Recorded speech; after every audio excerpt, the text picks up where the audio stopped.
Vlad the Third, Prince of Wallachia, was born in 1431 as a member of the House of Draculista, a branch of the House of Basarab. Vlad was born in Sayasura, the voivodeship of Transylvania, Kingdom of Hungary, which is today a part of Romania. Vlad's mother is unknown, though at the time his father was believed to have been married and also have kept a number of mistresses. In the year of his birth, Vlad's father traveled to Nuremberg, where he was vested into the Order of the Dragon, a fellowship of knights sworn to defend Christendom against the encroaching Ottoman Empire. During his initiation, he was given the epithet Dracul, or Dragon, as it is in Romanian, by the Holy Roman Emperor Sigmund. In 1442, Vlad became a prisoner of Sultan Mehmed II. During his years as favored prisoner in Gallipoli, Vlad was educated in logic, the Quran, and the Turkish language and works of literature. He and his brother were also trained in warfare and horsemanship. It was suspected that the young Vlad spent some time in 1443 in Constantinople in the court of Constantine XI Pelagius, the final emperor of the Byzantine Empire. Vlad and his brother were eventually released in 1448 after 6 years of captivity.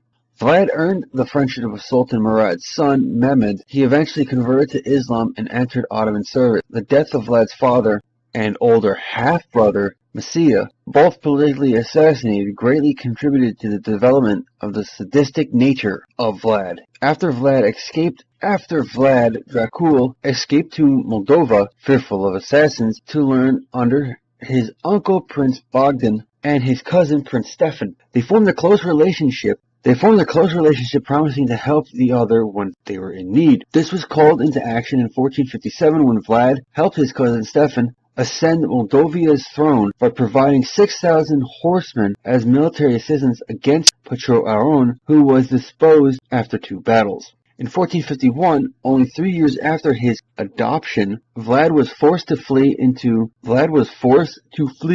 the turmoil following Prince Bogdan's assassination. He reappeared in Transylvania and came under the tutelage of the mighty Hungarian military leader Jonas Hyundai and the Hungarian king Ladislaus. Under their tutelage, Vlad learned immensely. It was in the year 1456 that Vlad was sent to eliminate the Turkish-friendly Vladislav II.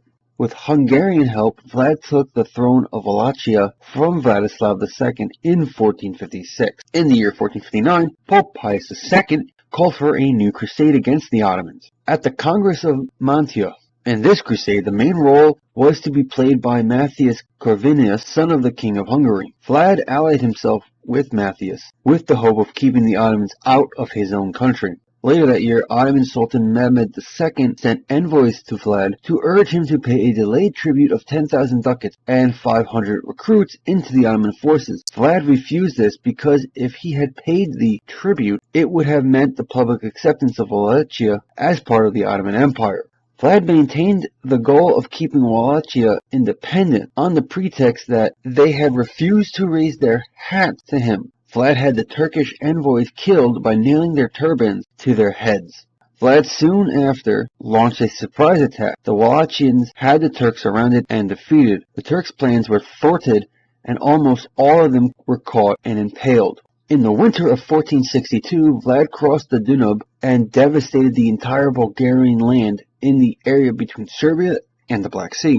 Disguising himself as a Turk and utilizing the Turkish language he learned as a hostage, he infiltrated and destroyed Ottoman camps. In a letter to Corvinus, dated the 2nd of February, he wrote, "I have killed peasants, men and women, old and young, who lived at Ablusica and Ovesio. Thus, your highness, you must know I have broken the peace." In response to this, Sultan Mehmed II raised an army of around 60,000 troops and 30,000 irregulars in the spring of 1462 and headed towards Wallachia.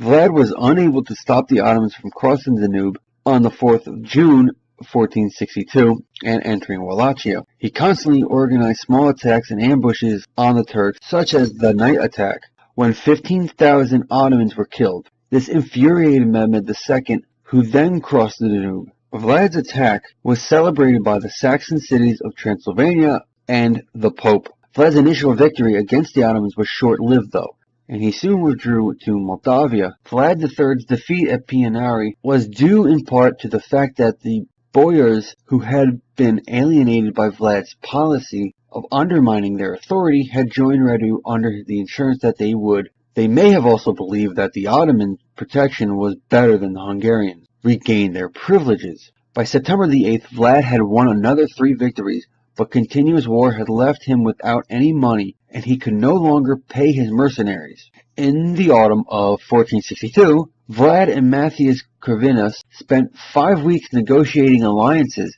and making battle plans for Brasov. After believing he had gained Hungarian support from his crusade against the Ottomans, a confident Vlad started on his way to Wallachia. Unbeknownst to him, there was an ambush waiting for him at the castle's King's Rock, a fortress about 6 kilometers north of Rakur, barely inside the Wallachia state. On November the 26th, Vlad was captured by Matthias Corvinus's own men. Neither his contemporaries nor modern-day scholars can say why exactly Matthias Corvinus shifted his loyalties and betrayed Vlad. Vlad was imprisoned at Oretia Fortress. A period of imprisonment in Vasgrad near Buda followed.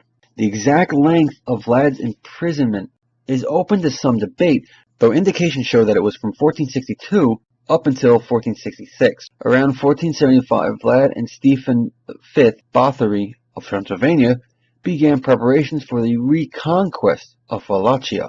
Mixed with forces of Transylvanians, Hungarian support, some dissatisfied Wallachian boyars, and Moldavians sent by Prince Stefan III of Moldavia, Vlad's cousin.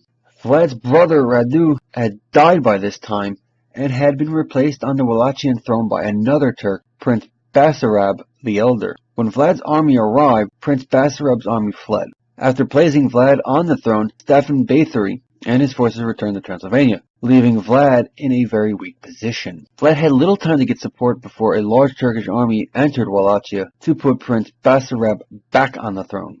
Vlad had to meet the Turks with a small force at his disposal, which were made up of fewer than 4,000 men. Vlad declared his third reign on the 26th of November 1476, where it had lasted little more than 2 months, and thereafter he was killed. There are variants of Vlad's death. Some sources say he was killed while fighting the Turks, surrounded by the bodies of his loyal Moldavian bodyguards. Others say he was killed by disloyal Wallachian boyars also fighting the Turks, or killed during a hunt. Still, other reports claim that Vlad was accidentally killed by one of his own men. He is presumed to have died at the end of December 1476. According to the Turkish chronicler, Vlad was decapitated by the Turks as a trophy, and his head was sent to Constantinople, preserved in honey. After the head was displayed on a stake, as proof that he was dead, he was posthumously dubbed Vlad the Impaler.